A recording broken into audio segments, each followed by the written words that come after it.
ബത്തേരി ഹേമചന്ദ്രൻ കൊലപാതകത്തിൽ മുഖ്യ സൂത്രധാരൻ നൌഷാദ് ബംഗളൂരുവിൽ പിടിയിൽ. എമിഗ്രേഷൻ വിഭാഗമാണ് നൌഷാദിനെ പിടികൂടിയത്. നൌഷാദിനെ കസ്റ്റഡിയിൽ വാങ്ങാനായി മെഡിക്കൽ കോളേജ് പോലീസ് ബംഗളൂരുവിലേക്ക് തിരിച്ചു. പ്രധാന പ്രതി പിടിയിലായത് കേസന്വേഷണത്തിൽ നിർണായകമാകുമെന്ന് പോലീസ് വ്യക്തമാക്കി. വയനാട് ബത്തേരി സ്വദേശി ഹേമചന്ദ്രൻ കൊലപാതകത്തിലെ മുഖ്യ സൂത്രധാരൻ നൌഷാദിനെ എമിഗ്രേഷൻ വിഭാഗമാണ് പിടികൂടിയത്. രാത്രിയോടെ ബാംഗ്ലൂരുവിൽ എത്തുന്ന മെഡിക്കൽ കോളേജ് പോലീസ് നൌഷാദിനെ കസ്റ്റഡിയിൽ വാങ്ങി നാളെ രാവിലെയോടെ കോഴിക്കോട്ട് എത്തിക്കും. തുടർന്ന് വിശദമായി ചോദ്യം ചെയ്യാനാണ് നീക്കം.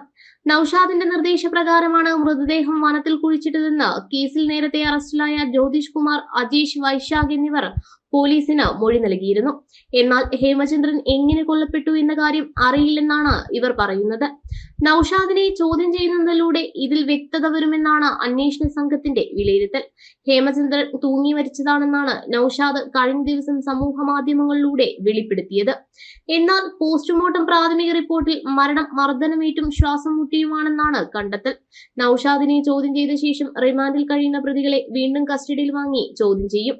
കേസിൽ 2 സ്ത്രീകൾ കൂടി ഉൾപ്പെട്ടിട്ടുണ്ട് എന്നാണ് പോലീസിന്റെ നിഗമനം. ഇതിലും വ്യക്തത വരുത്തേണ്ടതുണ്ട്. ഹേമചന്ദ്രന്റെ DNA പരിശോധനാ ഫലം ഉടൻ ലഭ്യമാകുമെന്നാണ് അന്വേഷണ സംഘത്തിന്റെ പ്രതീക്ഷ. പരിശോധന ഫലം ലഭിച്ച ശേഷം മാത്രമേ മെഡിക്കൽ കോളേജ് മോർച്ചറിയിൽ സൂക്ഷിച്ചിരിക്കുന്ന മൃതദേഹം ബന്ധുക്കൾക്ക് വിട്ടു നൽകൂ. ജനം, കോഴിക്കോട്.